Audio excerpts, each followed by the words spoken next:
Prípravný súboj so San Marínom bol posledným pred oznámením konečnej 26-člennej nominácie na Euro. Dobrý večer.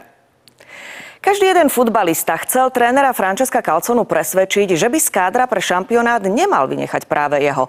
A súper v podobe európskeho trpaslíka bol na to priam ideálny.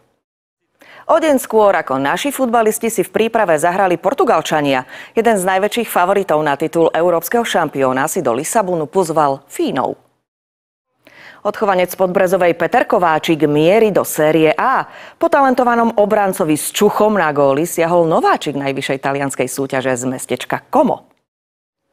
Naši reprezentanti v malom futbale na európskom šampionáte v skupine nestratili ani bod. Vyhrali aj tretí zápas, keď si v derby poradili s Českom a do 8-finále postúpili z prvého miesta.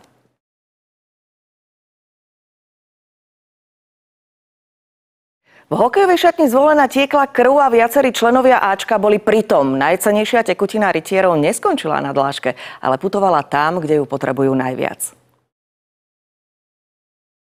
Španielský tenista Carlos Alcaraz je po roku opäť v najlepšom kvartete Roland Garros. A tak ako minulý rok, aj teraz sa tam dostal cez Stefanosa Tsitsipasa a svetovej deviatke nedovolil uhrať ani jeden set.